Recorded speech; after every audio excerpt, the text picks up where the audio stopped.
Buenos días para todos. Ante todo, muchas gracias al equipo de BASF presente y a la Academia Agro por la organización de este ciclo de charlas. Eh, un gusto, un placer poder estar. Ahí ven mi pantalla completa. No sé, Nicolás, si me podés confirmar. Sí, te vemos perfecto y te escuchamos perfecto también, Juan. Bárbaro.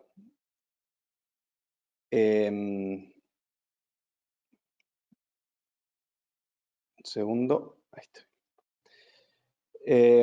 Bueno, la idea del día de hoy es como les anticipamos por las redes sociales, es hacer un repaso de qué impacto tiene hoy en día la carga fiscal en el sector agropecuario y transmitir a los productores en sus diferentes formas de organización y de estructura de empresas cómo pueden estar impactando las principales novedades impositivas, los saldos a favor que pueden llegar a tener, qué podemos hacer con eso y dar un cierre con lo que es la planificación fiscal, las proyecciones impositivas y algunas recomendaciones finales de cierre. En lo que hace al impacto fiscal, nosotros hay un estudio realizado que demuestra que el Estado se está llevando de la renta agrícola 68,3 pesos sobre 100 pesos de generación de valor, ¿no? ¿Y esto de qué forma lo hace? A través de impuestos nacionales, provinciales y municipales, ¿sí? Repasemos un poquito cuál es la estructura que hoy tenemos impositiva en el sector agropecuario y partimos de la base de bueno, los derechos de exportación, como bien conocen, luego el impuesto a las ganancias, que es el impuesto que se recauda sobre la renta, el impuesto al valor agregado, que ahora cuando empecemos a hablar de los saldos a favor vamos a desarrollar un poco el impuesto al valor agregado, el impuesto a los ingresos brutos, un impuesto que se recauda directamente sobre las ventas que tienen las empresas o las explotaciones unipersonales, ¿no? Todo lo que vamos a estar hablando puede llegar a estar impactando en lo que decimos una explotación unipersonal, que es cuando una explotación agrícola la lleva directamente una persona física, o una sociedad constituida como forma de empresa. El impuesto a los débitos y créditos, el impuesto inmobiliario o impuesto inmobiliario complementario, esto hay muchas provincias que tienen la recaudación del impuesto inmobiliario y, por ejemplo, la provincia de Buenos Aires un inmobiliario complementario, y las tasas viales municipales o también conocidas en algunas jurisdicciones como red vial, que son las tasas que por lo general cobran los municipios por los mantenimientos de caminos.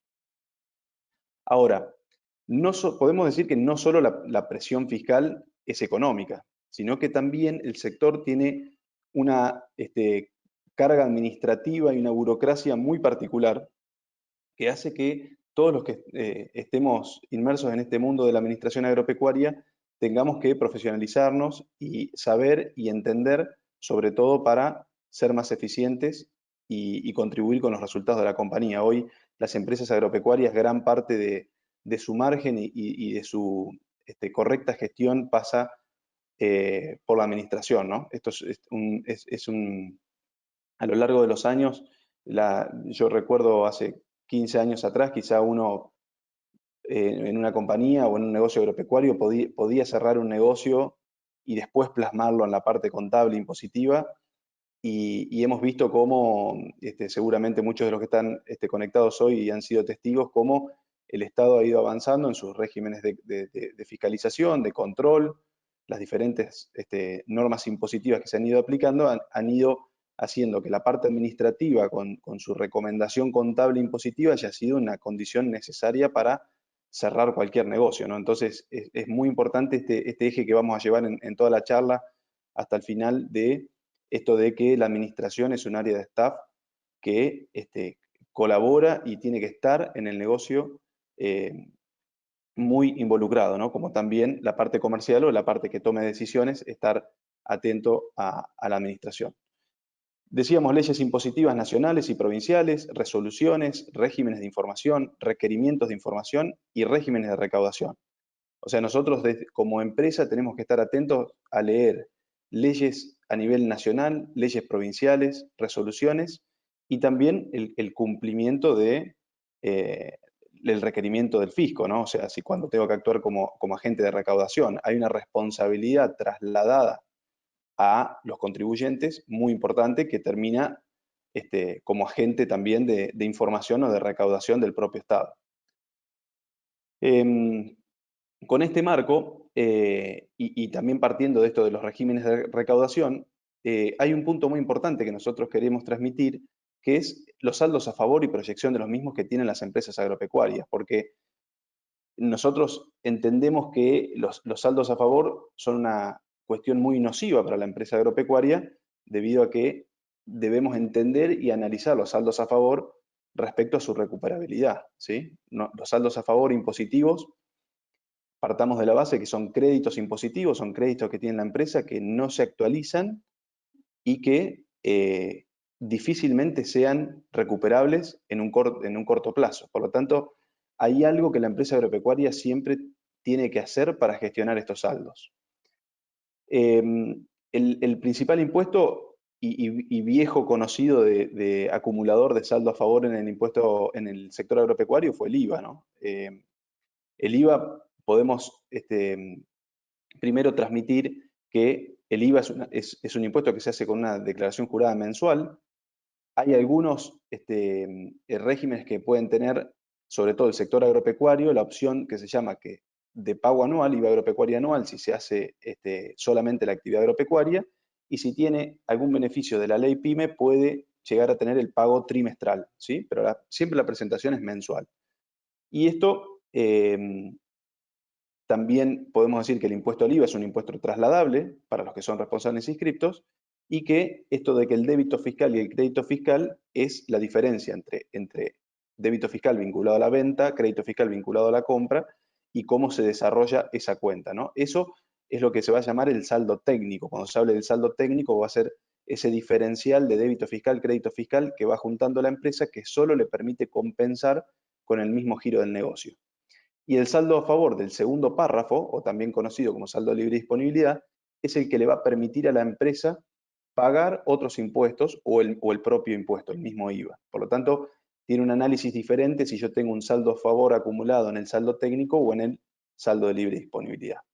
Sí, podemos ver que en el sector agropecuario, quizá estas últimas 2 o 3 campañas, muchas empresas vieron que sus saldos a favor técnicos se consumieron más rápidamente debido a que, por ejemplo, en una campaña como esta, donde yo por ahí puedo estar comprando insumos y especificando, y luego tengo un aumento de precios y un incremento del tipo de cambio, el diferencial de débito fiscal y crédito fiscal termina siendo eh, consumido más rápido ese crédito fiscal. Eso pueden haber notado varias empresas, pero si no, yo tengo que analizar estos saldos a favor para ver qué es lo que puede estar pasando o cómo debo reaccionar ante esos saldos a favor.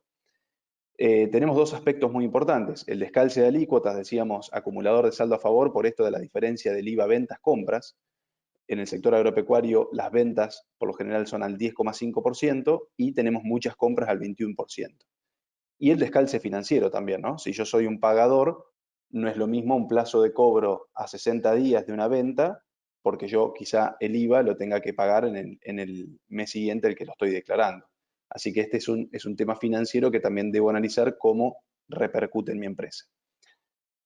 Decíamos, el IVA en la actividad agropecuaria, la reducción de alícuota del 10,5%, es muy importante acá el CISA, o sea, qué control estoy haciendo respecto al régimen de información del CISA, que ahora lo vamos a desarrollar en un ratito, que para los que no lo conocen, pero acá tengo que tener un correcto scoring, se llama, que es la calificación, el comportamiento que tengo en este sistema de control, que es para los más antiguos es el nuevo registro fiscal de operadores de grano, ¿no? Esto en el año 2018 se terminó con el registro fiscal de operadores de granos y tenemos el CISA.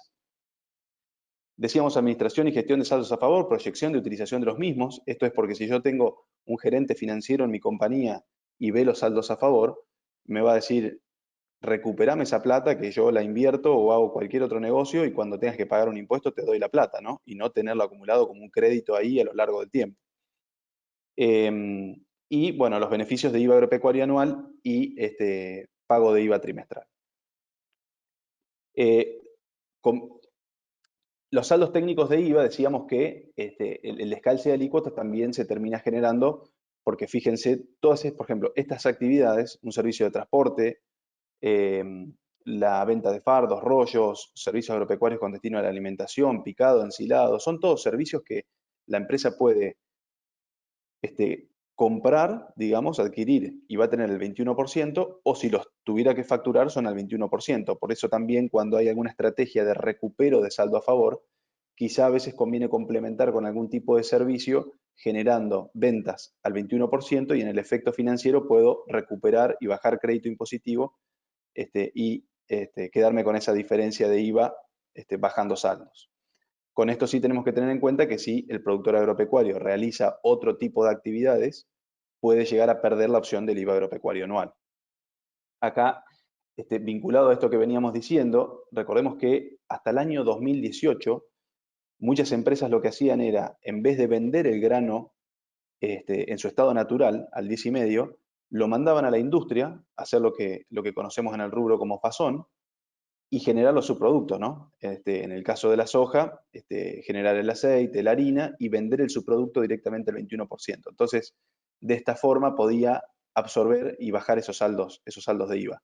Algunas empresas hasta se han asociado para hacer plantas para justamente industrializar el grano en su estado natural. Y esto, en el año 2019 se realizó una modificación de la ley donde el subproducto de la soja también se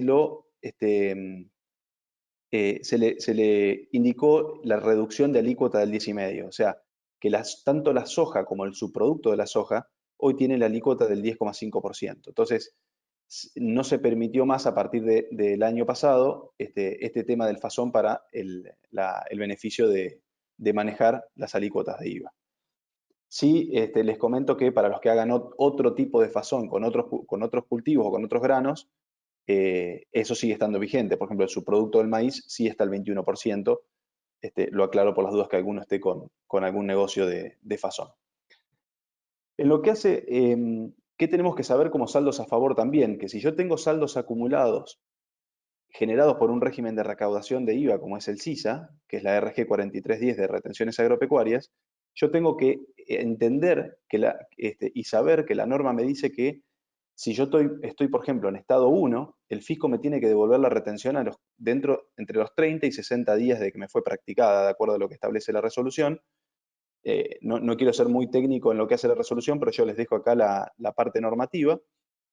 Y lo que debe conocer el productor es que si ese reintegro no se produce en el plazo correcto, yo tengo un mecanismo previsto en la norma para poner en mora al fisco y presentarle un modelo de nota que está previsto en el artículo 69, que es lo que se llama también conocido como el pronto despacho, ¿no? O sea, poner en mora al fisco, decirle, se te pasaron los plazos para que me devuelvas la retención, y en el caso de que esto, en algún momento, las empresas que se le frenan las devoluciones de retenciones, poder hacer alguna presentación judicial, como por ejemplo puede ser un recurso de amparo o cualquier cuestión vinculada a un reclamo judicial de un cobro de retenciones.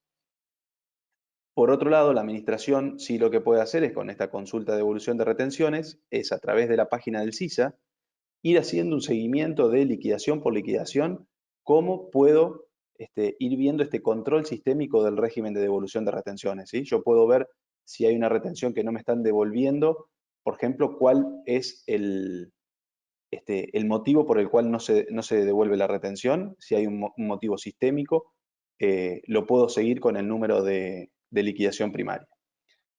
También transmitir a todos los asistentes que este control también está vinculado a qué gestión hago desde la empresa, ¿no? O sea, cómo yo conozco cuáles son los pendientes de cobro, o sea, yo hoy estoy parado en mi empresa y sé cuánto tengo a recuperar del fisco, cuánto me debe el fisco, cuándo me lo debería pagar, lo tengo en mis presupuestos proyectados, en mi financiero, lo voy revisando, quién lo está controlando, esto es muy importante. Y también un punto que les quería comentar es el tema de las liquidaciones finales, ¿no? Ustedes saben que las liquidaciones de granos tienen las liquidaciones parciales y las liquidaciones finales, que muchas veces están vinculadas a la calidad. Y una experiencia que tenemos desde la consultora es, por ejemplo, con una empresa, haber realizado el control de 3 campañas para atrás de liquidaciones finales pendientes, vinculándolas con los contratos, con las aplicaciones, con las condiciones comerciales que se habían acordado en su momento, y quizá y se obtuvo un saldo a recuperar, que había que hacer un reclamo a 2 o 3 operadores, y existía un saldo a recuperar. Por lo tanto, es muy importante este control, que no se nos pierdan todas estas finales pendientes de análisis de calidad, y sobre todo los que tengan un sistema de gestión, poder contabilizar estos pendientes de cobro, ya que van a ser créditos que puedan ser recuperados por la empresa. En lo que hace a ingresos brutos, estuvimos hablando del IVA y las retenciones agropecuarias del CISA. En lo que hace a ingresos brutos, también tenemos que entender lo mismo, ¿no? Que en ingresos brutos, por lo general los productores agropecuarios, los que operan en una sola provincia, están inscritos en lo que se llama local de ingresos brutos, y otros, los que operan en más de una provincia, están en el convenio multilateral. Es importante entender que yo puedo estar generando saldos a favor en diferentes jurisdicciones, y tengo que entender cuál es la problemática por la cual estoy generando este saldo a favor. Y estos saldos a favor pueden estar generados a través de agentes de recaudación, pueden ser generados por alícuotas que estoy aplicando incorrectamente, puede ser porque estoy también comercialmente tomando malas decisiones de dónde estoy comprando, dónde estoy vendiendo, y también entender que mi negocio puede haber cambiado respecto a su operación. O sea, no va a ser lo mismo que yo, si soy un productor por una cuestión, estoy en provincia de Buenos Aires y constantemente entrego en un acopio en la misma provincia de Buenos Aires, no va a ser lo mismo que mañana empiece a mandar a Puerto a Santa Fe. No es una decisión que yo puedo tomar libremente sin consultar a mi sector administrativo o a mi referente o a mi contador externo o en la figura que lo tengan diagramado en cada una de las empresas. ¿Por qué? Porque, por ejemplo, entre entregar en Buenos Aires y entre entregar en Santa Fe, quizás estoy operando con un régimen de recaudación diferente, o puede ser una jurisdicción que no estoy inscripto y fui y realicé la venta, y el que me retiene con una alícuota de no inscripto. Entonces me termina generando un saldo a favor que va a ser de muy difícil recuperabilidad en el tiempo. Entender esto de ingresos brutos, cómo funciona, o sea, involucrarnos en cómo funciona ingresos brutos, de que están los regímenes especiales que se llaman, que es para la producción primaria, el régimen general, que es un coeficiente que se arma con una planilla de trabajo que tengo que entender, porque en esa planilla se plasma cómo la empresa agropecuaria está operando en cada una de las jurisdicciones. Entonces, esto tiene que ir en línea administrativamente con la correcta operación comercial, para que la generación de las ventas y las compras sean lo más acorde posible, y ese coeficiente va a ayudar a que no terminemos generando saldos a favor o no seguir incrementándolos, y después ver a nivel gestión qué puedo hacer con esos saldos a favor y cómo los puedo recuperar. Recordemos que existen formas de tramitar esos certificados de no retención o percepción, o sea, cómo yo puedo, ante un saldo a favor en cada provincia, realizar mi gestión de obtener un certificado de no retención, si tengamos en cuenta acá que por lo general las jurisdicciones son un poco reacias a entregar estos certificados y que los plazos son muy largos. Por lo tanto, si tengo que avanzar en hacer esto, tengo que tener una contabilidad ordenada, un proceso ordenado, porque seguramente el fisco provincial al cual yo le esté pidiendo un certificado de no retención percepción puede llegar a estar auditando mucho mis operaciones, así que tengo que estar muy sólido a nivel contable impositivo con esa jurisdicción. ¿Cómo sigo con este tema de ingresos brutos? Si como dueño del negocio, solicitar el CM03, que es la última declaración jurada mensual, y solicitar el CM05. Estos son los dos formularios que yo le tengo que pedir a mi contador o a mi sector de administración para leerlos y ver qué saldo a favor tengo en cada jurisdicción, ¿sí? Después de la charla, como una de las tareas que puedo hacer después de esta charla, va a ser esto: pedir el CM03 y ver qué saldos a favor tengo. Y ahí me pregunto cómo vengo con mis posiciones de pago, y voy a poder estimar un plazo de recuperabilidad. Y si no, bueno, analizar qué es lo que puedo hacer, qué acción puedo tomar para pedir un certificado de no retención. Otra de las recomendaciones respecto a generación de saldos a favor y ser eficientes en esta administración, también son las opciones de, por ejemplo, venta y reemplazo y la opción del canje, ¿no? La opción de venta y reemplazo es la posibilidad de que ustedes puedan, a través de cuando se realiza una venta de un bien, la utilidad de la venta de un bien, ese bien tiene que ser un bien de uso, digamos, un bien mueble amortizable o un inmueble, la utilidad que se genere esa venta, ¿sí? entre el precio de venta y el valor residual, esa utilidad afectarla a la compra de un nuevo bien, ¿sí?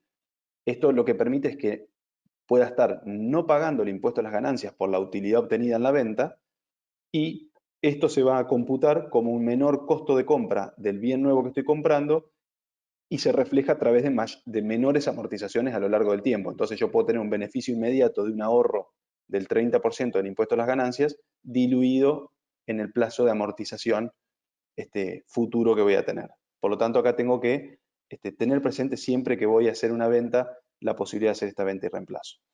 Y segundo, la opción del canje, ¿no? Acá bien, como comunidad BASF, ustedes seguramente conocen esta herramienta que tiene la compañía, que es el canje agropecuario, que es la posibilidad de que se entreguen bienes para poder compensar con nuevos bienes y obtener beneficios impositivos. Estos beneficios impositivos van a estar por el lado del canjeador, que va a ser en este caso BASF, y van a poder estar por el lado del productor. Recordemos que cuando ustedes hacen este canje agropecuario, si están en una correcta scoring en el CISA, no van a tener ningún tipo de retención, ni tampoco van a tener percepción de IVA en la factura que BASF le genere por la venta del insumo. Por lo tanto, el beneficio impositivo es muy importante. Al no haber transacciones de dinero, también van a tener un ahorro en impuesto al débito y crédito. Sí requiere de una estructura, como tiene BASF y tenemos en la charla presente gente del equipo de canjes, una estructura que lo que hace es analizar cómo es el proceso de cierre de canje, porque es un cierre muy particular que tengo que compensar kilos para cancelar la factura de venta del bien. Dicho esto, algunas novedades impositivas que queríamos transmitir también relevantes para el sector. Tengan en presente a los que tengan, además de granos, Hacienda, estar correctamente inscritos en el registro fiscal de operadores de la carne. Esto ayuda a que no les retengan el 10,5 en una venta de Hacienda, por ejemplo, el 10,5 del IVA, y se les pague el IVA lleno en el CBU. Y tengan presente que tanto en granos como en Hacienda, en este caso, es muy importante que sepan que hoy ya una factura electrónica no es opción para ningún tipo de operación primaria, ¿sí? Si yo vendo Hacienda y vendo granos, yo tengo un comprobante de liquidación específico. En el caso de los granos, la liquidación primaria de granos, y en el caso de Hacienda, la liquidación pecuaria. Por lo tanto, les dejo esta resolución que a partir del año 2016, todas las ventas de Hacienda tienen que estar documentadas con una liquidación pecuaria, ¿sí? Esto es porque en el mercado se sigue viendo muchas veces una factura electrónica con venta de Hacienda. Les decía del CISA que hacer un breve repaso de lo que es el CISA. Hoy, fíjense que el CISA está nucleando un montón de regímenes de información que estaban sueltos o en forma independiente en el año 2018. Esto salió en octubre de 2018. Terminó con el registro fiscal de operadores de granos, y el CISA hoy es el nuevo régimen que tenemos que cumplir, que tenemos 2 vencimientos al año. Octubre de 2020, seguramente ustedes hace unos días terminaron de declarar los stocks de grano al 30 de septiembre y la superficie de la fina, ¿sí? Cuántas hectáreas sembraron de la fina. Y ahora el próximo vencimiento que tenemos es de diciembre al 28 de febrero de 2021, declarar la superficie de la gruesa, la cantidad de hectáreas.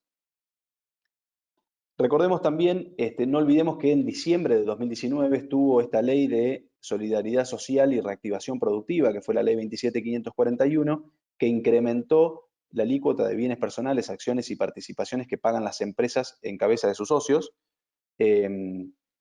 Esto pasó la alícuota del 0,25 al 0,5 y es el impuesto a los bienes personales que paga la sociedad en cabeza de sus socios. Acá vemos un incremento muy importante en este impuesto patrimonial, como también la alícuota de impuesto a las ganancias que siguió avanzando en un año más al 30%, como vamos a tener este año 2020, y luego el 2021 recién baja al 25%. Muy importante que tengan certificado PYME al día. Esto hoy todos los beneficios por la FIP, cualquier trámite, les van a requerir el certificado PYME. Respecto a lo que es la nueva moratoria, comentarles a los que se necesiten meterse en la nueva moratoria, esto está disponible hasta el 30 de noviembre, ahí en el material me quedó hasta el 31 de octubre, pero fue esta semana prorrogado hasta el 30 de noviembre, tienen un mes más. Sí transmitirles que no me quiero detener mucho en este tema, pero hay beneficios de condonación de intereses, descuentos por pago al contado, pero sí me interesa para las empresas agropecuarias que sean micro y pequeñas, que sepan que acá también va a traer un beneficio a buen cumplidor que va a permitir que las personas físicas puedan incrementar en un 50% el mínimo no imponible en su declaración jurada de impuestos a las ganancias, y las que sean micro y pequeñas empresas puedan hacer una amortización acelerada de las inversiones para la ley impositiva, ¿sí? Pueden comprar una maquinaria hasta el 31 de diciembre de 2021 y amortizarla en 2 años, ¿sí? Esto aplica a micro y pequeñas solamente.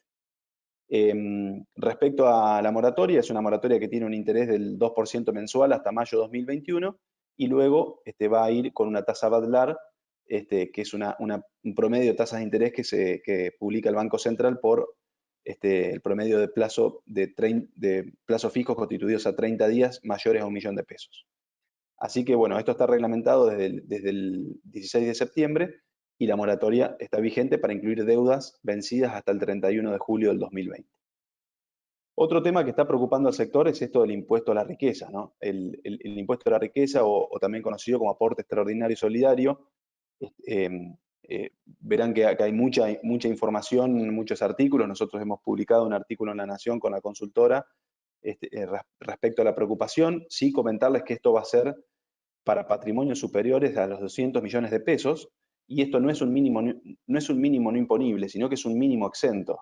Esto se vuelve al error normativo de que cuando se pasa los 200 millones de pesos se paga por todo y el que está por abajo no paga. Entonces genera una inequidad muy importante para el que tiene 199 millones contra el que tiene 200 millones. La fecha va a ser a la sanción de la ley, o sea, la foto patrimonial va a ser a la sanción de la ley. Esto primero se había intentado grabar al 31 de marzo de 2020, después iban a ir al 31 de diciembre de 2019, y bueno, todo el conflicto que esto puede llegar a tener con el impuesto a los bienes personales, respecto a la doble gravabilidad de un montón de patrimonio, doble imposición, se va a hacer a la fecha de la sanción de la ley. Sí, seguimos viendo que hay un conflicto muy grande que puede llegar a generar inequidades.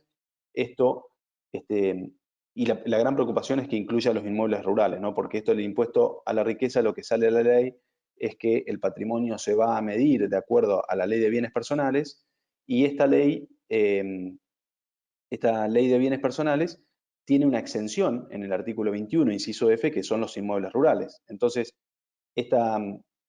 al no contemplarse las exenciones de bienes personales, el inmueble rural va a quedar grabado. Por lo tanto, acá va a haber que analizar qué evaluación tiene mi inmueble rural. Esto es la ley de bienes personales, lo que dice es al costo de adquisición o evaluación fiscal el que fuera mayor. Así que si yo tengo un costo de adquisición de 50 años atrás, quizás sea un costo de adquisición bajo, pero la persona o la empresa que compró un inmueble, por ejemplo, el año pasado compró un campo en 3 millones de dólares, este inmueble quedaría alcanzado. Es un impuesto a las personas y no a las empresas, lo van a pagar las personas físicas, pero sí hay un punto importante que las empresas tienen acciones valuadas, las personas físicas tienen acciones valuadas a las empresas, y esto sí puede estar viéndose impactado. Lo que creemos es que el Estado dice que va a recaudar 300.000 millones de pesos y alcanzar a unos 12.000 contribuyentes. Nosotros creemos que si los inmuebles rurales llegan a estar incluidos, el universo de contribuyentes va a ser mayor. Sí, esto es una cuestión que va a salir, decían a fin de octubre, principio de noviembre, se está discutiendo en el Congreso y esperemos que se esté tomando todas estas consideraciones que están haciendo diferentes tributaristas y consultoras respecto a los inmuebles rurales, que se continúe con la exención que tiene bienes personales. Acá le dejo las escalas para que los quiera ver, pero a partir de 200 millones ya se paga el 2%, por lo tanto el que tiene 200 millones de pesos ya paga un piso de 4 millones de pesos de impuesto. Y esta es la tabla para bienes en el exterior. La afectación del impuesto también es un tema que es un poco discutida, porque acá vemos cómo se reparte la afectación del impuesto, ¿no? Y bueno, algunos puntos de afectación del impuesto a dónde se va a destinar, este, eh, no termino de entender bien si va a estar el 100% afectado a cubrir los efectos generados por la pandemia, ¿no? Así que esto también requiere, entiendo que el Congreso debe expedirse respecto a esto y a el control y auditoría que va a tener la afectación de este impuesto. Si en el artículo 9 lo que se faculta es a la Administración Federal de Ingresos Públicos, a la AFIP, a ser el organismo recaudador de esto, y también tengamos en cuenta que se va a tener que presentar una declaración jurada o de alguna forma se va a tener que exteriorizar este patrimonio a efecto del pago. Si el fisco tiene previsto que si detecta alguna maniobra, como va a ser a fecha de sanción de la ley, detecta alguna maniobra dentro de los 180 días anteriores, puede llegar a ser considerado un ardid evasivo, como dice la ley, y pueden llegar a contemplarlo para incluirlo en la base sobre la cual se va a recaudar el impuesto. Yendo a lo que es las proyecciones en las empresas del agro y el estado de situación, ¿qué necesito hoy como empresario agropecuario para comenzar a planificar, ¿no? Y esto me parecía un punto importante luego de dejando atrás lo que es novedades y qué estamos viendo en el sistema impositivo actual.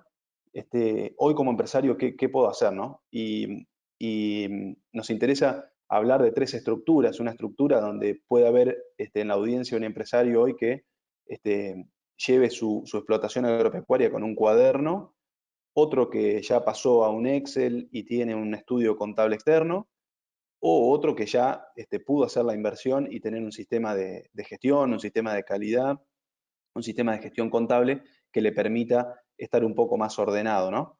Y independientemente de esas tres estructuras, yo tengo que entender esto de profesionalizar el sector y la planificación, ¿no? Y un artículo que escribió Diego Curato, uno de los socios de AZ Group en La Nación en agosto, decía esto, ¿no? Que no nos gane la diaria, que no nos gane la diaria, que es muy común que a todos nos pase, y la planificación a largo plazo no es pensar en decisiones futuras, sino en el futuro de las decisiones presentes, que lo que nos vaya a pasar el año que viene cuando estemos por pagar el impuesto, determinando el impuesto, sea una situación conocida por toda la compañía, conocida por los accionistas, que hayamos entendido que lo que se está determinando en el proceso tuvimos solamente desvíos que atender y no nuevas sorpresas, ¿no? Eso es lo importante, es ir siguiendo el camino. A veces en estas proyecciones no se requiere el 100% de efectividad, sino ya un 80-90% de aproximación ya es muy útil para los accionistas, para la gerencia de la compañía, entender hacia dónde va ese barco. Y para eso yo necesito tener estas 3-4 manijas de controles de saber que hacia dónde voy. ¿Y esto dónde lo vamos a poder plasmar? En una planificación fiscal, en una proyección impositiva. Y yo me voy a tener que parar en estos, hacer un diagnóstico de objetivos, tener una contabilidad ordenada, hacer una auditoría y control, tener correctas imputaciones en mi sistema contable de acuerdo a los centros de costos, porque esto me va a permitir hacer un prebalance rápido y poder auditar y entender y gestionar en base a los resultados, ¿sí? Tengo que destinarle tiempo a este análisis y control. ¿Y cómo puedo hacerlo si estoy en una etapa cero, ¿no? Si todavía no lo hice? Bueno, yo puedo trabajar con la contabilidad real y con un periodo proyectado, y sobre eso trabajar la proyección fiscal y hacer los ajustes impositivos que requiera necesario. Para ponerles un Excel modelo solamente, yo, por ejemplo, hoy ya estoy a noviembre, puedo trabajar con una contabilidad real a septiembre, que ya la tengo con el IVA presentado y toda auditada, y armar esta contabilidad real y proyectado y llegar así a un resultado operativo, ¿no? A un resultado de ingreso menos egreso. Acá va a ser muy importante el manejo de presupuesto, ¿no? El empresario debe conocer cómo presupuestar. Esto de que cómo manejo mi financiero, mi presupuesto, mi proyección de ventas, cómo la estoy calzando, si yo estoy manejando un tipo de cambio, qué tipo de cambio estoy proyectando, qué precios estoy proyectando, los costos, cómo los estoy poniendo en mi proyección. No va a ser lo mismo que yo tenga los fletes ya acordados, entonces ya tengo las tarifas correctas en pesos que voy a pagar, a las tarifas de la luz que me pueden llegar a aumentar por una variable independiente, algunas partidas las voy a tener que ajustar por inflación. Es muy importante conocer ese proceso de presupuesto para entenderlo y poder realizar una correcta presupuestación y ir atendiendo los desvíos, que es lo más importante. Entonces, una vez que obtengo este resultado operativo, como decíamos, verifico qué ajustes tengo que hacer en los bienes de cambio, los stocks de Hacienda. Recordemos que acá no va a ser lo mismo los que sean establecimientos de invernada o establecimientos de cría. Esto va a permitir que los establecimientos puedan llegar a manejar la evaluación impositiva o determinarla con algunos beneficios que van a tener que ya proyectarlos, ver si yo ya sé que al 31 de diciembre o a la fecha de cierre que tenga cada uno, me van a quedar granos al cierre depositados en un acopio o en un operador, cómo va a ser mi política de cementeras, cómo voy a estar con mi siembra, sobre todo de la gruesa, al 31 de diciembre, cómo me va a impactar esto, y los ajustes impositivos, ¿no? El ajuste por inflación impositivo yo ya lo puedo estar trabajando. Recordemos esto de que la contabilidad legal, hoy la contabilidad que yo estoy llevando en mi sistema contable, también se asemeja mucho a la contabilidad de gestión. Y a esa contabilidad de gestión que yo puedo hacer el seguimiento del negocio, puedo trabajar con la multimoneda, los sistemas que se lo permitan, me reflejan mucho más la realidad económica que cuando quiero pasar luego a la contabilidad fiscal. Yo necesito trabajar con esa contabilidad fiscal porque hay muchas cosas que tengo repercutidas en mi sistema contable que no va a terminar siendo el número final que yo tengo que tener en mi contabilidad fiscal. Entonces tengo que trabajar en esta diferencia de contabilidad de gestión y contabilidad fiscal.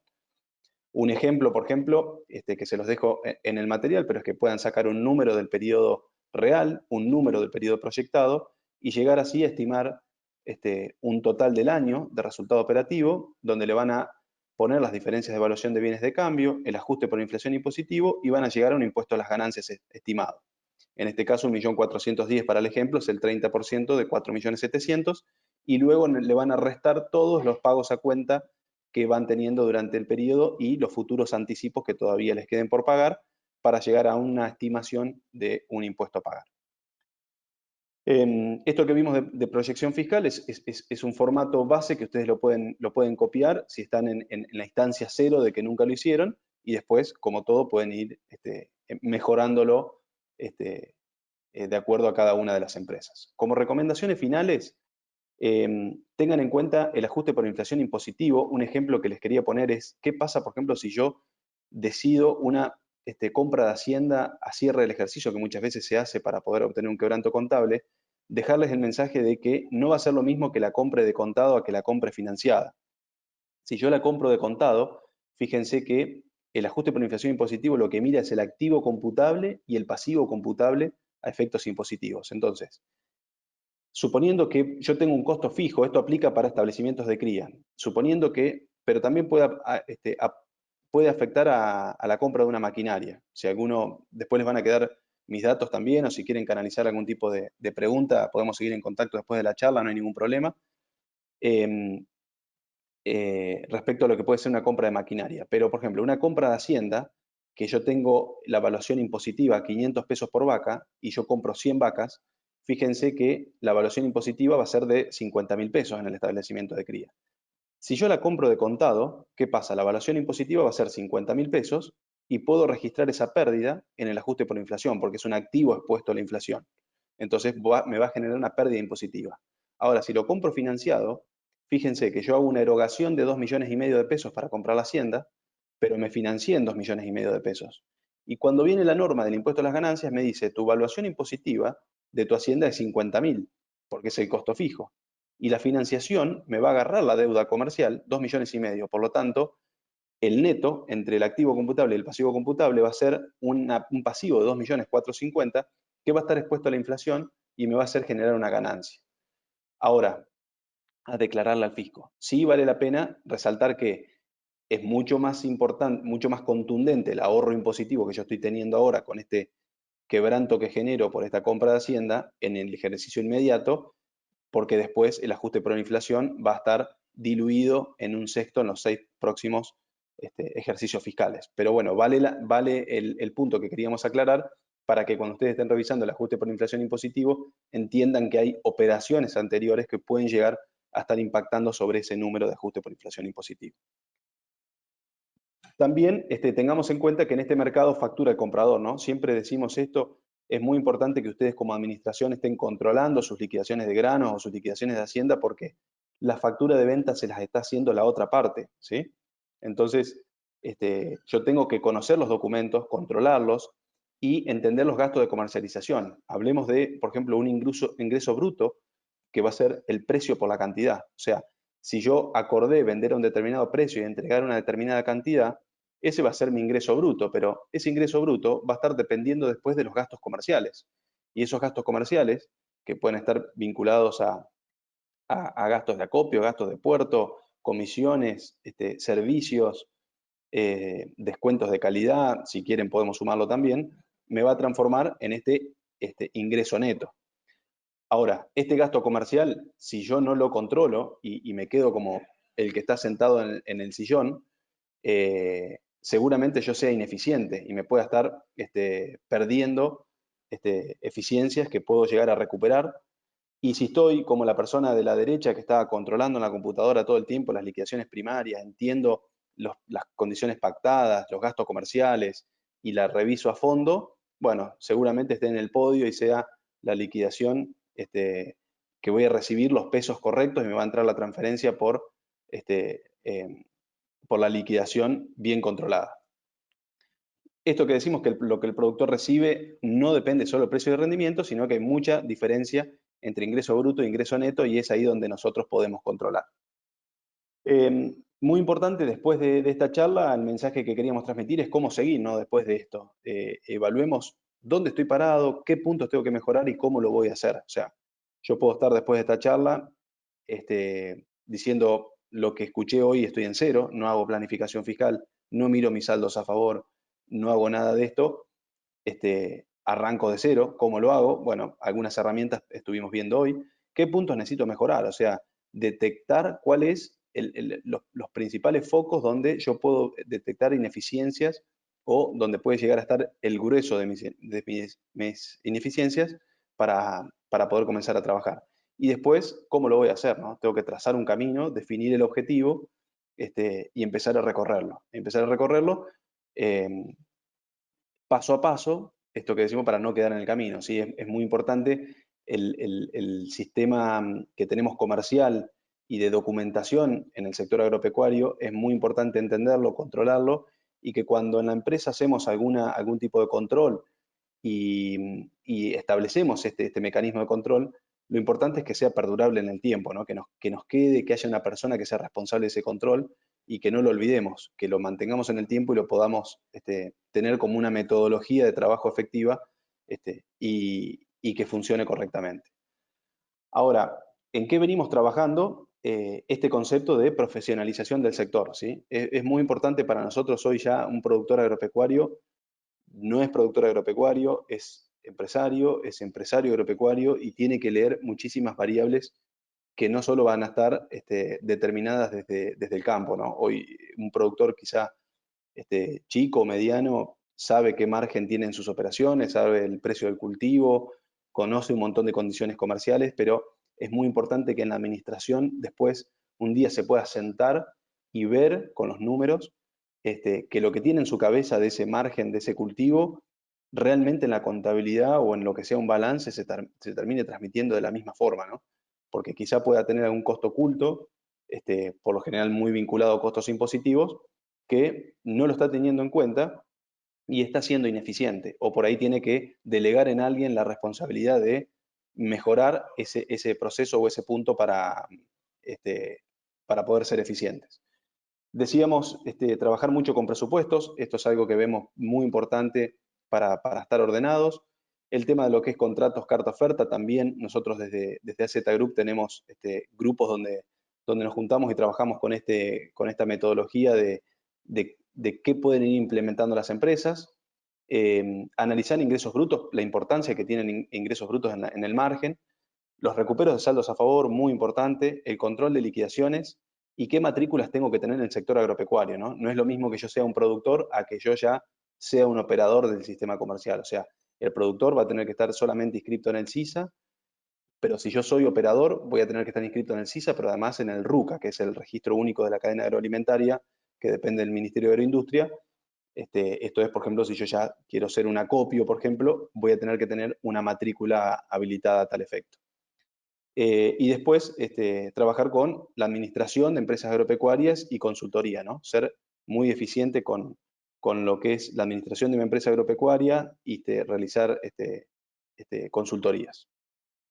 ¿Qué vemos importante para transmitir el mensaje?